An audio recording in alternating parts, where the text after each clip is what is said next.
So, hello and welcome back to another Improvement Season podcast. It is 5 minutes have passed for us. I always like to say this when we're recording 2 episodes in a row. But for you guys, 1 week has passed.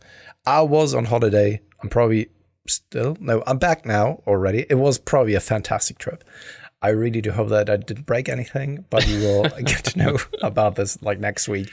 So, Steve, how is your trip? How's your cruise right now? Yeah, I'm on the cruise now. I'm, somewhere in the Caribbean, sipping, some sort of alcohol-free cocktail. Or I'm training in the gym, getting a pump with some cables, something like this. What's happened in 5 minutes? Yeah, we kind of talked about last episode, gave us a nice update on us. Quite a bit of stuff about injuries, which I think was good. And now, normally we try and like reference something that's been hot in the industry, but I can't really think of anything because we kind of touched on, I think, the subject that I'm thinking of 2 weeks, last time. Yeah, I'm thinking of the same thing, but I don't really want to go down that road because I think someone else is covering that kind of story quite in depth already when it comes to kind of natty or not, fake natty. Yeah. That's the only thing I can really think of. Yeah, I also, I recently listened to Abel on his channel. He had a round table with the natural hypertrophy, GVS, and Dave McConey, and that was all talking about basically that subject as well. Oh, really? So it's really on mind. I like listening to these guys, and I know you don't listen to too many fitness podcasts and things. I do. Too many? Not one of them, actually. Yeah.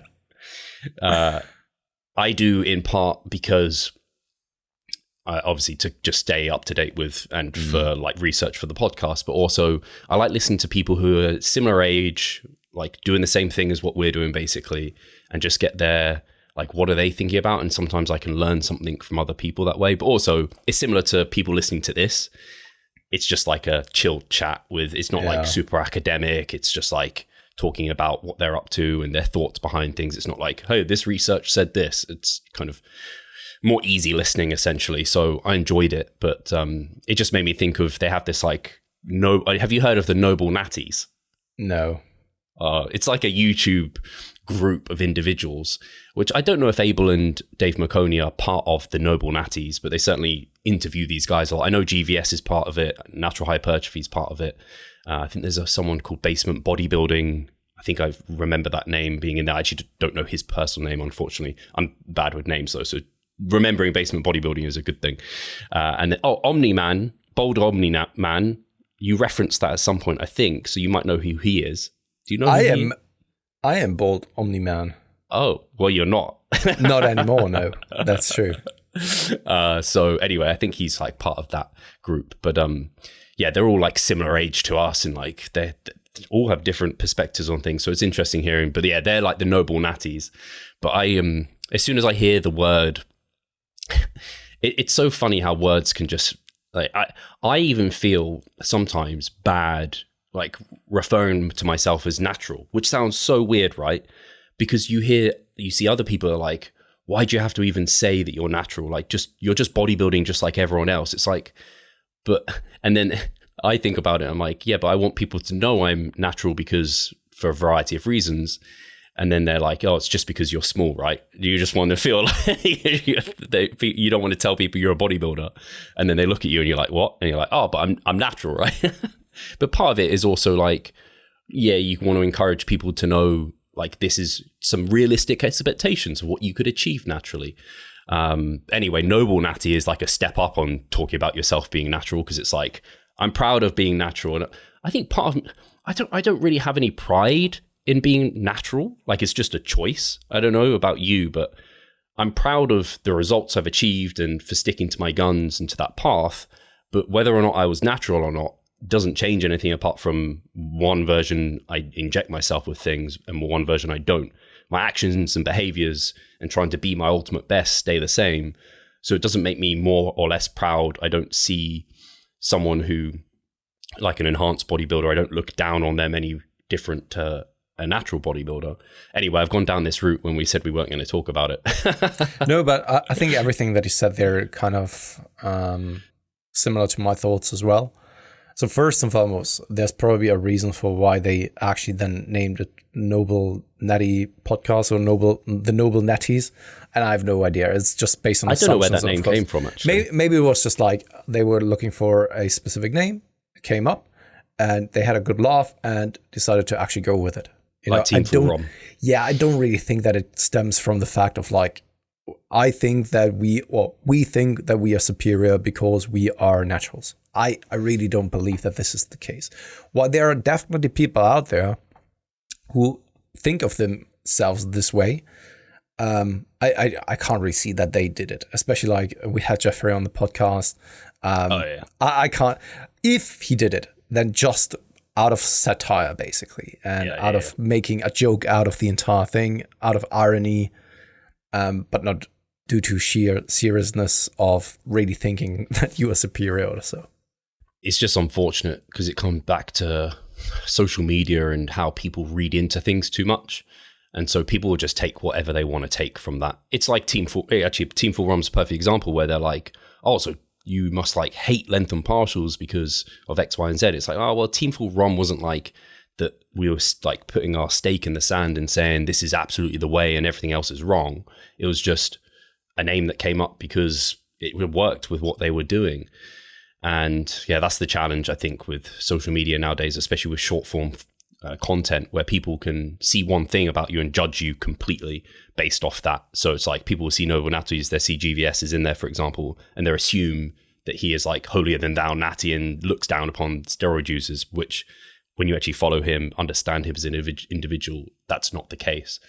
But anyway, that's just a comment on social media in general. Yeah, and in the end, it's just kind of straw manning what people are standing for and what it is that they actually then intend to say with their statements, things that they are saying at some point. And it's also holding people fully accountable to the words that they are saying is, I think, absolutely flawed way of thinking to begin with. Because we all know of a certain thing that we did in the past or said in the past that we now reflect back upon and think like, man, I was freaking stupid in doing this or saying something like this. That's why I hate cancel culture for when someone did something 20 years ago and they are now being held responsible for it. Like, come on, get a grip, man. You've been young at some point as well. And I don't know, you did some very shitty and morally questionable things probably as well. Right? I mean, depends what they did though. If sure it was thing, something pretty bad. If you've been an SS officer back then and you're still living a lovely life, right, and thinking that there was nothing wrong with that, of course you can still be judged for that.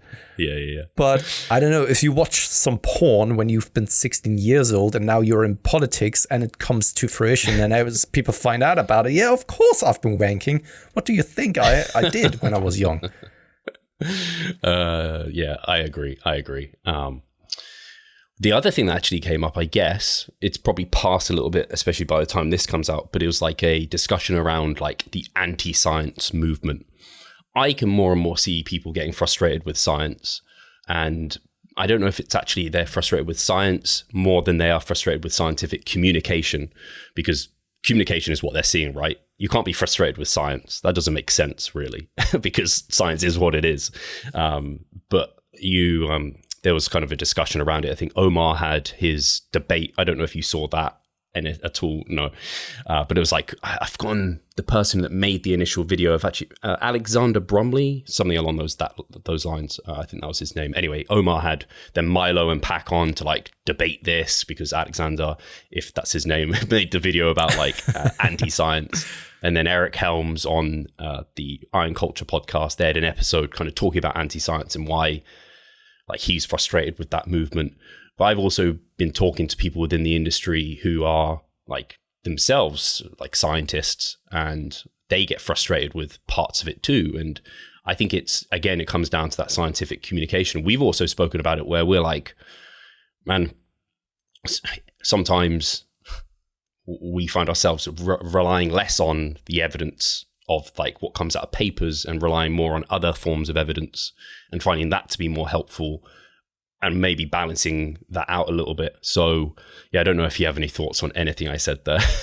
First and foremost, I haven't really watched the debate, but just in itself, the message is the debate has been going on since ages already, I would say, in different areas. It's not just like exercise science or so. And I think that it will always come and go. And I think that the pendulum will always swing back and forth. It's just how humans are as well. They are always still trying to find answers for maybe typical patterns that they are seeing, which may not even be present.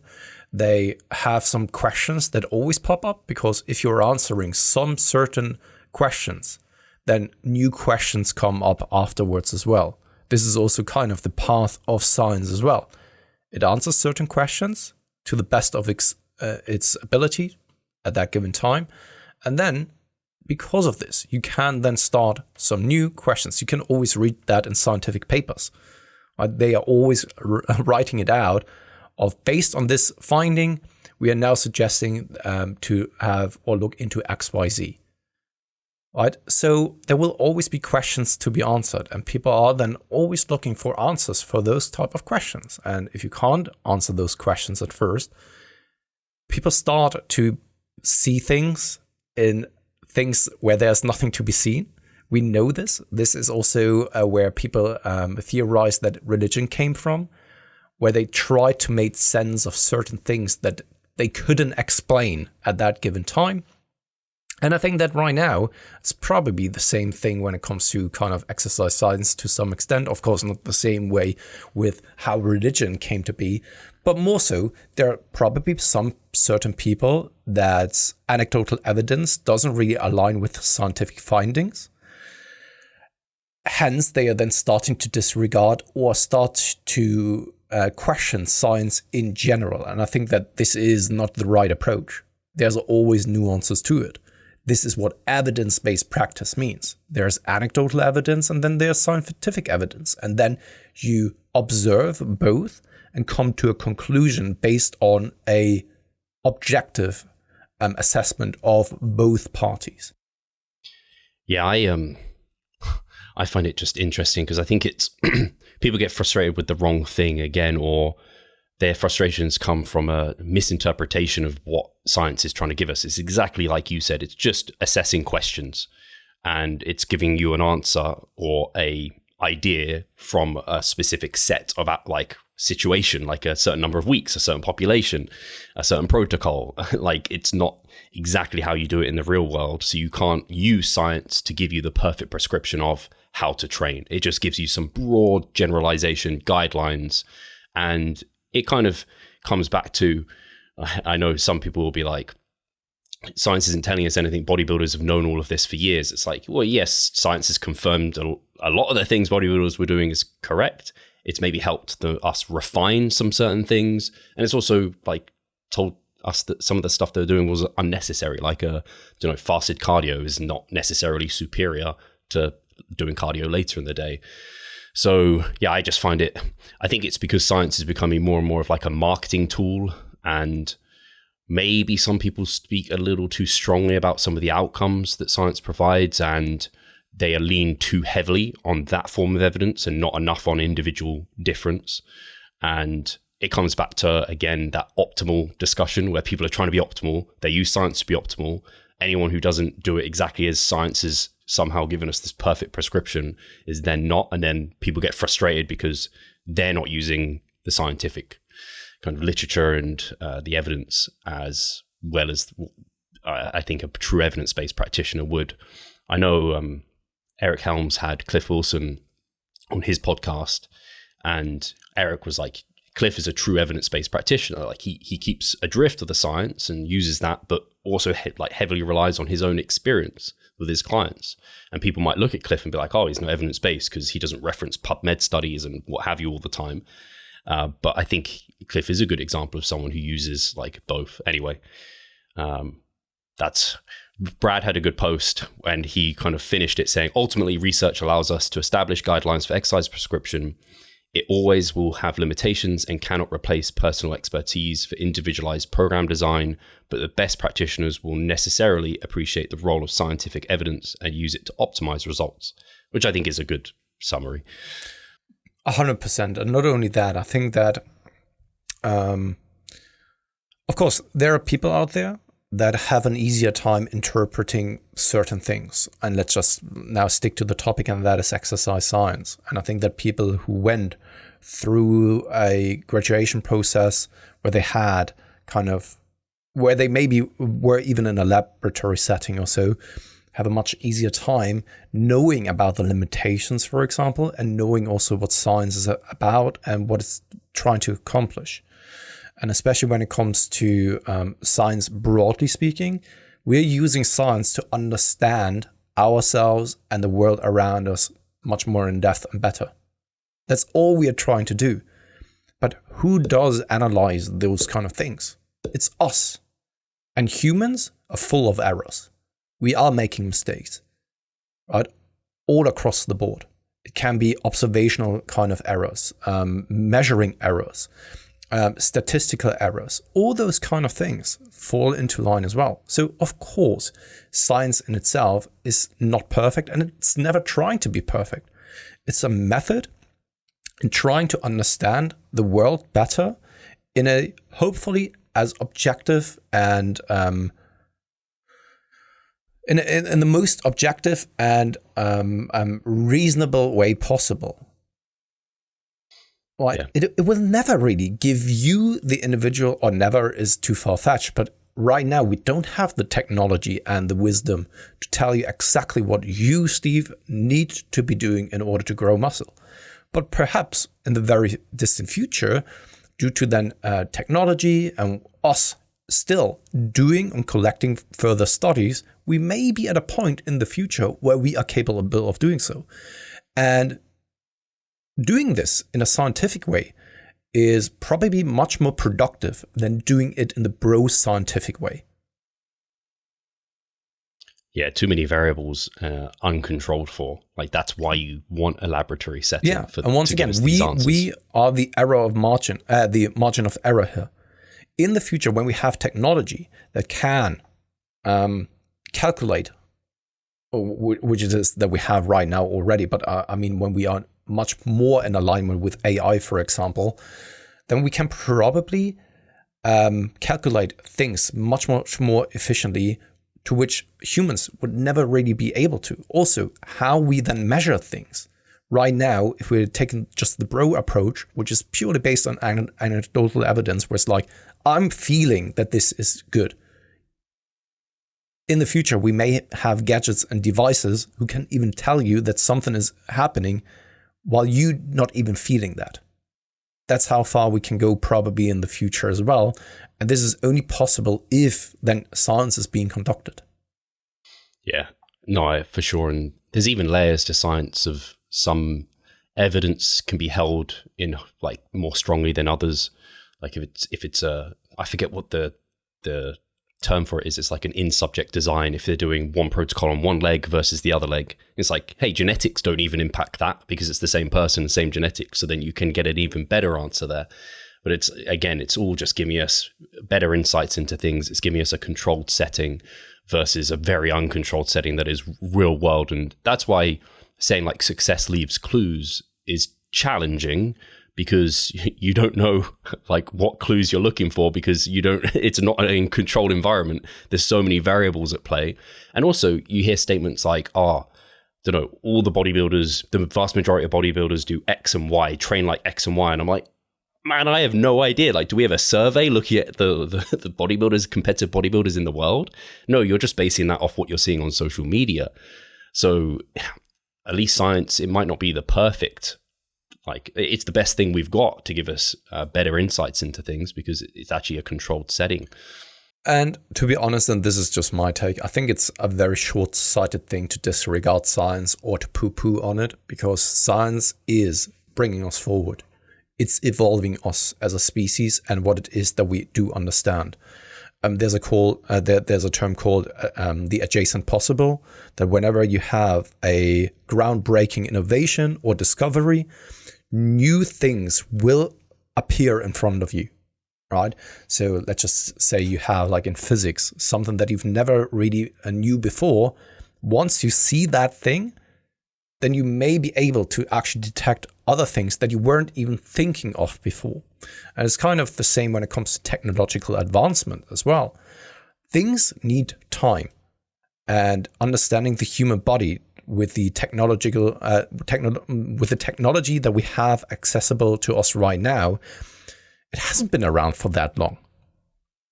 And think about something like the evolution of the car, or the evolution of a computer. Like in the 80s, these were the freaking clunkiest things, super expensive. It wasn't meant to actually be in a household for retail customers, right? Or when we were younger, Steve, do you used to remember computers back then? Like, I had a computer at home that was the size that was, I can't even fit it into the screen. It was massive, and it had 166 megahertz. This is a joke, an utter joke nowadays, right? But over the past 20 to 30 years, there was an exponential increase in the things, in the development, and what computers are now capable of. And at first, people were just like poo-pooing on it and thinking like, this will never take off. This is way too clunky, way too expensive. People will never be able to use it. And now we are so interconnected via computers, and computer gadgets is just our reality right now. And the same goes then also for science when it comes to understanding our body and the human itself, right? We are collecting data, and that data doesn't go anywhere. We are stacking things and stacking knowledge on top of another. The more we are discovering new things, the more of an exponential increase there is in understanding us and what probably drives hypertrophy and all that kind of stuff. Just think about the last 5 to 10 years with exercise science. How many new discoveries we have made that gave us a better clue and understanding of the human body. Disregarding that is just very short-sighted, and I think that you are someone who doesn't really go with, or who's short-sighted and can't really see what lies in the future. And if the trend still continues, which normally it always does, science in 20 years, 30 years, 50 years will have a much, much better understanding and has given us much more information about us, and also then the process that we are interested in, than listening to the bro who has been doing things the last 20, 30 years with his anecdotal evidence. Yeah, I also remember people didn't think the internet would take off when that was first coming out. And obviously that's now the biggest thing in everyone's life, really. And that's herd mentality, Steve. There are so many things in life that people never really expected to take off. Also, if we always knew what would take off, everyone would be rich because they always knew what to invest in on the stock market. And do you see many people actually always hitting the newest things and being an early kind of adopter of new technology? No, because people, the older they get, the less adaptive they are in new innovations and willingness to change. I will say, for those who get frustrated with science, because it's still an early field, exercise science. It hasn't been around that long, which is why there's more and more people getting into it, because it's becoming more interesting. You have pioneers in the field like Brad Schoenfeld, who then is having people underneath him. And so there's more studies being done, which is cool and exciting.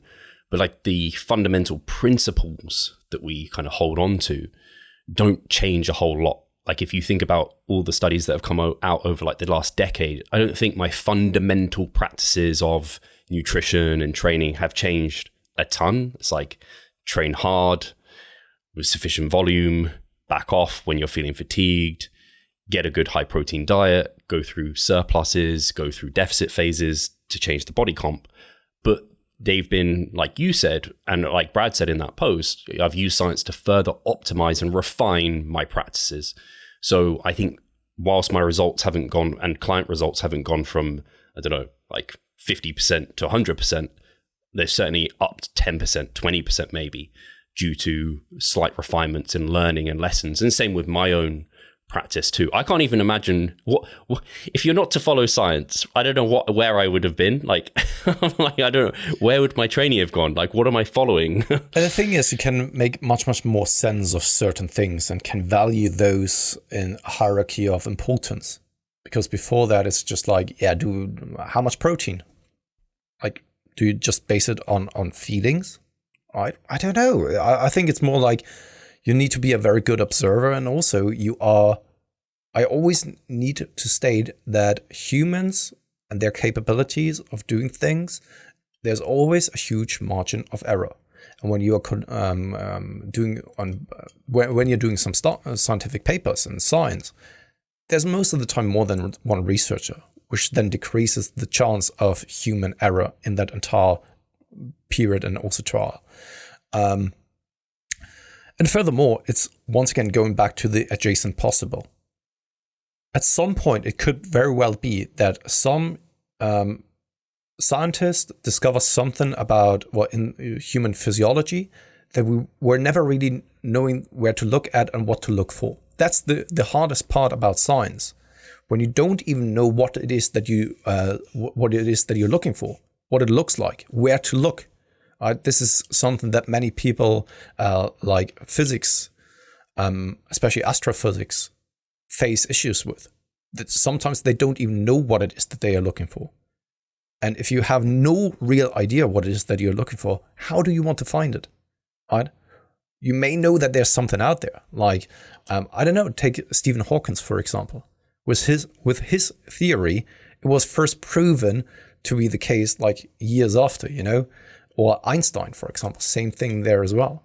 It took such a long time before it was actually then proven to be the case. He had a theory, but he didn't really know how to actually then prove it like visually. Right? He could do a little bit of math and so, but up to a certain point until it was kind of visually proven, it was just a theory. And it could very well be the case for human studies as well, that there's something still in our system that we have yet to discover and have yet to understand. Once we know this or have discovered this, it could very well be that other things are then popping up which we've never really thought about. Yeah, and I think in addition to everything we've been saying here, where we're essentially being like a little bit like, not a little bit like pro-science, I think that's very obvious why we would be that way, but pro-evidence-based, to take it into your evidence base and not ignoring other experience and things like this. We talk about exercise science, but when I also think about the worst area probably, and the area I think science has probably helped the most, although you could argue differently, is like in nutrition, where it's just made the practice of nutrition a little bit easier to understand. Like, hey, it's not certain foods. It's very much comes back to calorie balance, things like this. But you get people using science in like, what's it called? We talked about it last time. I had that post where people are being like cherry picking studies to support claims like there's certain things in plants that are inherently killing you or damaging you. It's like, oh, actually, we can use science then to disprove that. Like, but it just becomes a bit of a battlefield in that sense. But I think it's, where else can you go if people are talking just like, hey, there's this thing in this plant and, oh, this food there's so many chemicals, it's damaging you. Like, we can actually refer to hard evidence, like strong evidence that that's not the case. And I think that has helped people. Do you not see the progress you would like? Are you sick of writing your own programs? Or perhaps you need some accountability in order to stick with a plan? Then it's time to start working with us. We at Revive Stronger offer a truly personalized coaching service. You'll get more than just an email with some macros or random cookie cutter program. With Revive Stronger, you will be the center of our attention. You will receive your own fully individualized training protocol alongside a customized nutritional strategy. We created the coaching around your needs, wants, personal preferences, and your own unique lifestyle. Every single week, we delve into your program in order to make appropriate adjustments so that we get the most out of your time and the best possible outcome. We help both female and male athletes to seriously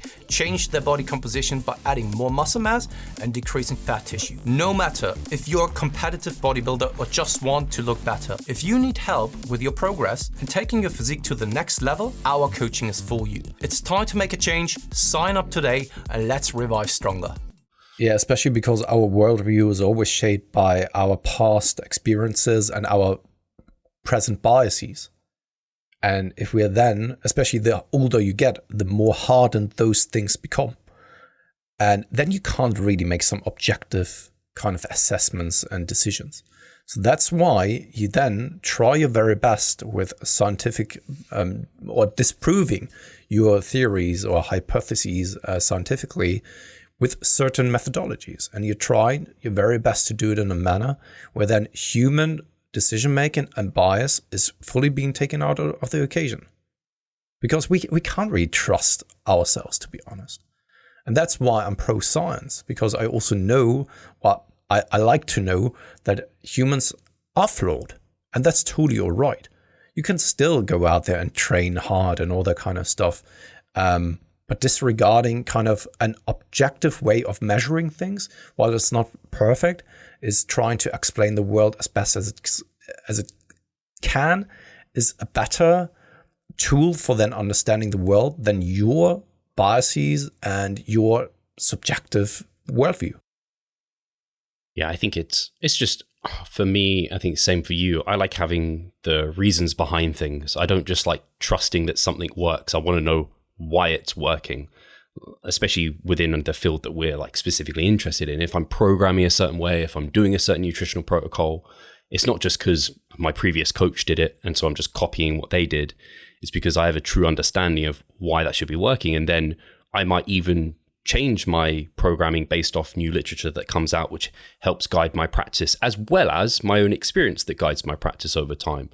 And I think using that combination is the best way to get further to the truth. And even thinking about like research on refeeds and stuff like this, I think that's still like, that's been valuable to have, because there were people who thought they were helpful, people who thought they weren't helpful, and people still hold that like experience bias, which I think is helpful. But now they have that extra like actual scientific data to further persuade them in an individual area or give them more tools to be able to do things. I think that's what the right way to use science. Yeah, and to further strengthen your point, Steve, it's kind of also cherry picking and saying like, okay, this is where science failed us. When in reality, we can also then cherry pick all of the instances where science has actually brought us as society forward.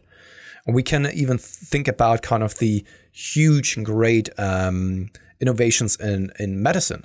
Penicillin, for example. It was a freaking game changer. Insulin, freaking game changer as well.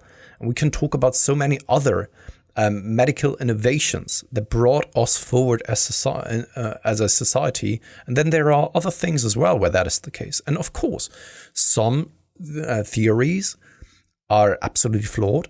And then hopefully it builds up, as already discussed, the data point builds up over time and just strengthens or disproves things then in the future, right? This is how then the compounding of data actually then works.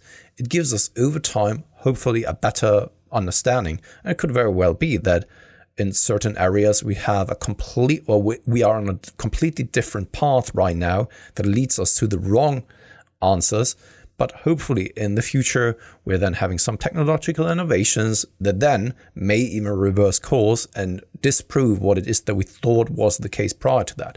Like, take also their history once again.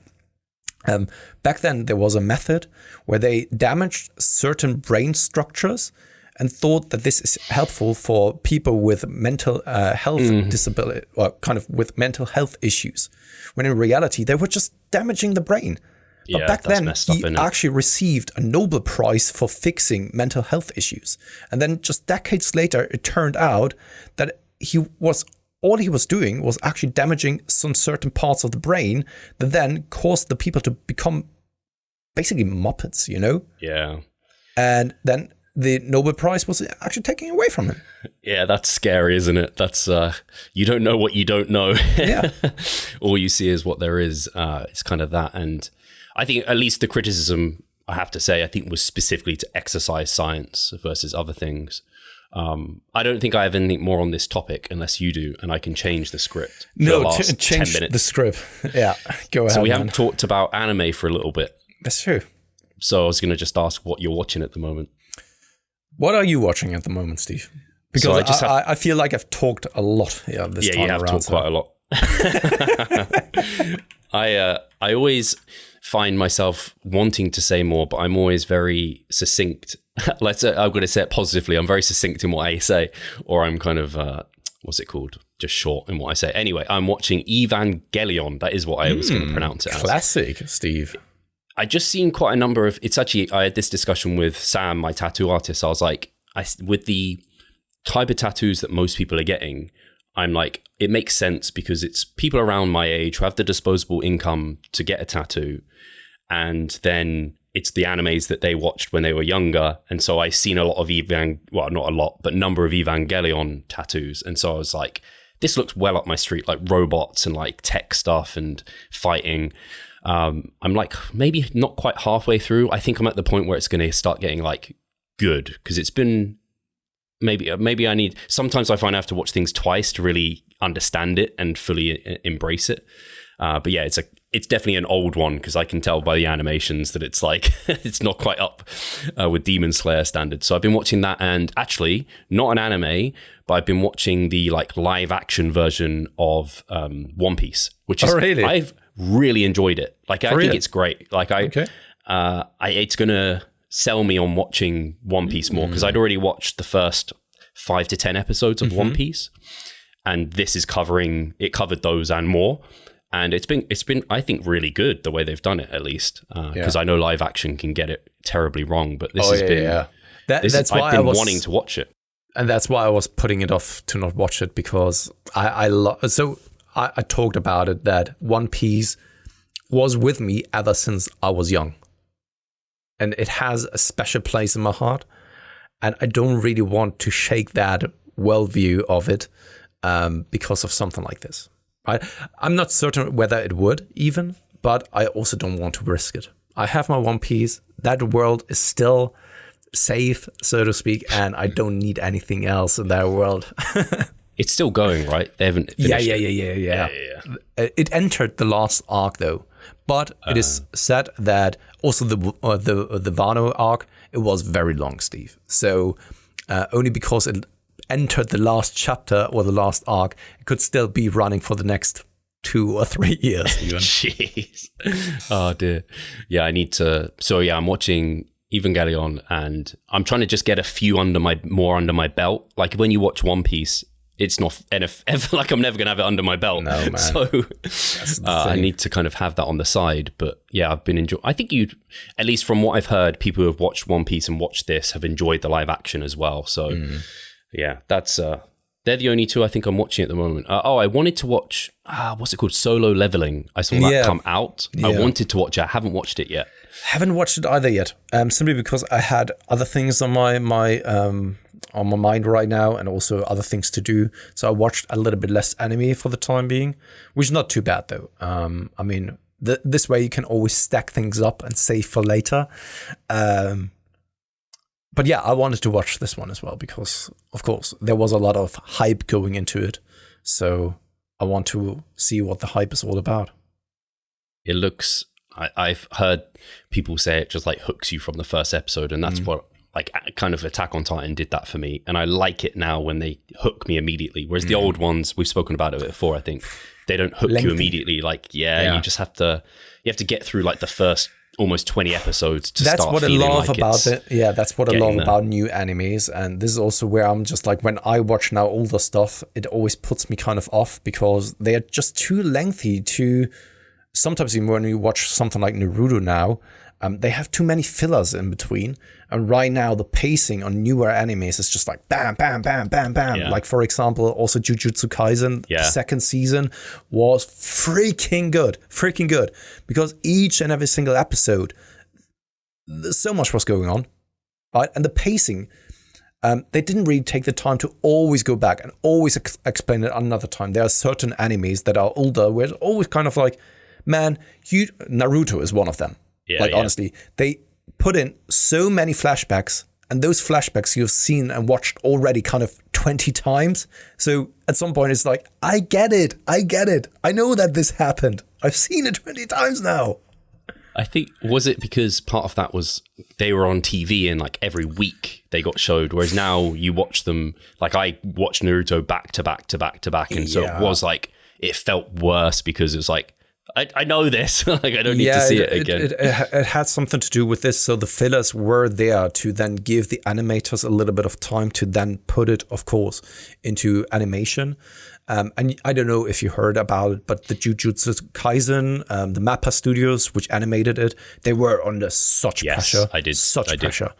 And something like this is something that you would like to avoid, of course, you know? Yeah. You don't want another burnout situation. Yeah, exactly. And this is also where then in the past, it was always giving the animation studios a little bit of time. If you have those fillers, you know, they are not really important, but it's what it stands for. It's fillers. Yeah. Things that I've been watching now. So yesterday, Katie and I finished the first season of Made in Abyss, and it is such a great anime. Unbelievable. I've heard about it for such a long time. And I never really got to watch it, but I always heard that you shouldn't judge the book by its cover, because on the outside, everything looks a little bit childish, you know, also the way that it's drawn and all. So it looks like more like a childish kind of anime. But man, it is hardcore. It is so heartbreaking in so many instances, man. And the world that they have built is freaking amazing. Everything is a mystery. You have no idea what it's all about. They are building some great character stories with the main protagonists. The music is great. We finished the first season yesterday, and it was great. Like, honestly, I'm very much looking forward to the second season. Other than that, Shangri-La Frontier, is a nice to watch. It's kind of like Spy Family, easy to watch. You can watch it while you're eating something, for example. It doesn't really need your full attention. It's lovely, but nothing special. And yeah, and Spy Family, of course, has its new season as well out. So these are the things that I'm watching right now. Nice. I haven't seen either of those, but I have heard of them. I also, not anime related, but I just finished like a week ago, Reacher on Amazon Prime. Mm-hmm. He's buff, right? Man, he is jacked, yeah. He's like 6'5" or something. That's crazy, eh? Built like a complete beast. But yeah, there was like some bits on him because he came out talking through his anabolic use. And yeah, he was like, he's one of the only celebrities to actually say they are on gear. So kind of respect to him. Yeah, exactly. Of course, I'm a little bit in an ambivalent state, right? Because I also understand why they aren't doing it, because they act as role models to some extent. Especially they are impressionable for younger individuals, and keeping it a little bit hidden. I know that many people complain about this, but in some instances, I think ignorance may even be bliss. Yeah, it's a tricky one. This came up on the podcast with the Noble Natties. Oh, really? Yeah.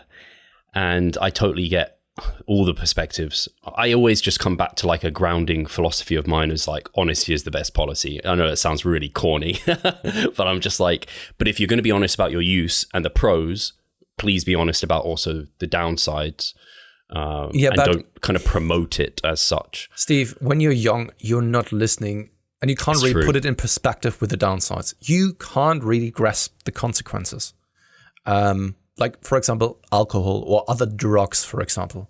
I heard about it, but I never really knew what... I mean, I knew what this means, but I've never seen anyone going through this. I've never seen anyone die due to drugs. I've never seen anyone having kind of liver failure due to that. So for me personally, my surrounding, and I think that's the same for many people, it didn't leave any kind of... It wasn't really off-putting for me. And also because I couldn't really grasp the true dangers of it. And furthermore, if you really think about it from a neurological perspective, the brain isn't fully developed, especially not for younger males, right? And that's why when it comes to risk, you don't give a shit when you're younger, right? And if then there's a guy talking openly about it, right, and you are young and impressionable, and he is kind of also like, hey man, but be aware that this isn't the best for your health. At that point, you see the physique and you tune completely out. It's just like, fair enough, give me the juice now, you know? When on the contrary, on the flip side, if you're ignorant about it, then it is only, you may also get to the point where you are frustrated with your own progress, and you're just like, why am I not looking like this? But to be honest, I think that this is the lesser evil than jumping on steroids very early on, and especially because you can't really calculate the risks that well, you may be blasting like big time. Yeah. Because you don't give a shit, and then you're running, I don't know, 1-2 grams of all of the compounds.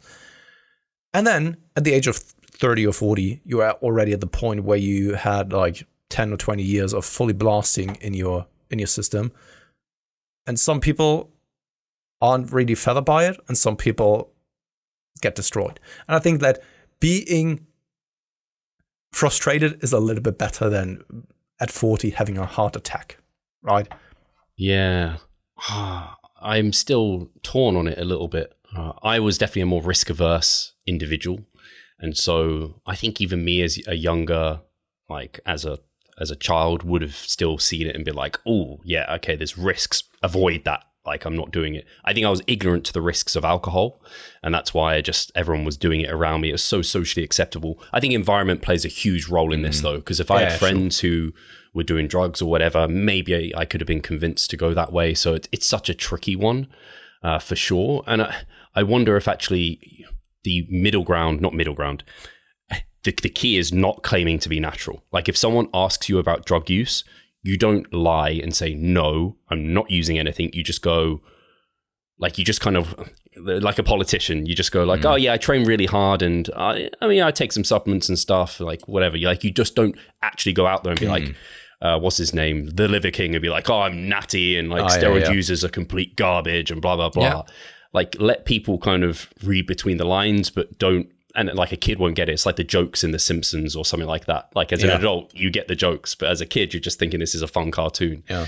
Maybe that's like it's definitely a tricky one. I don't know what, like you said, there's not a clear best answer. Yeah. Because, absolutely. And I think we shouldn't really be judgmental about the people who are also clearly living in a country where it's still illegal.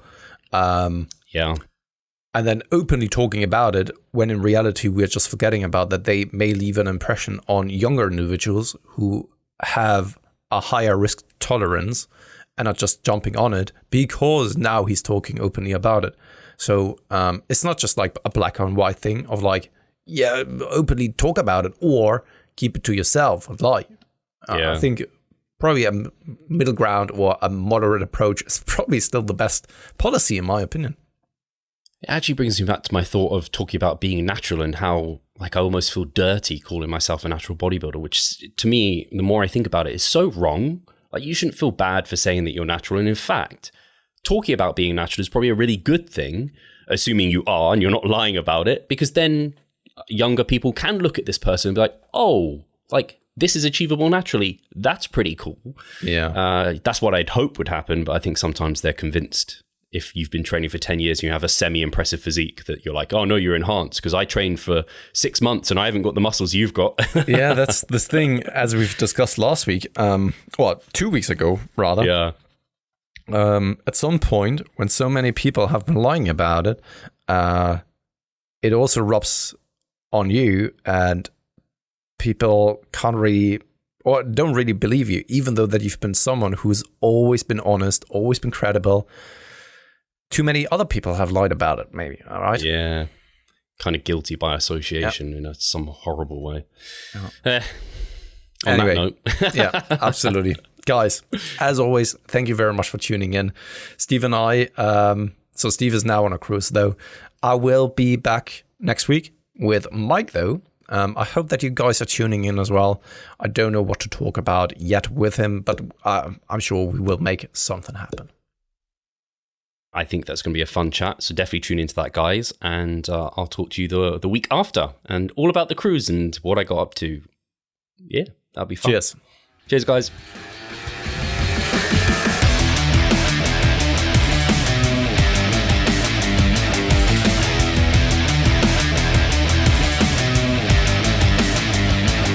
Losing weight fast while maintaining muscle mass.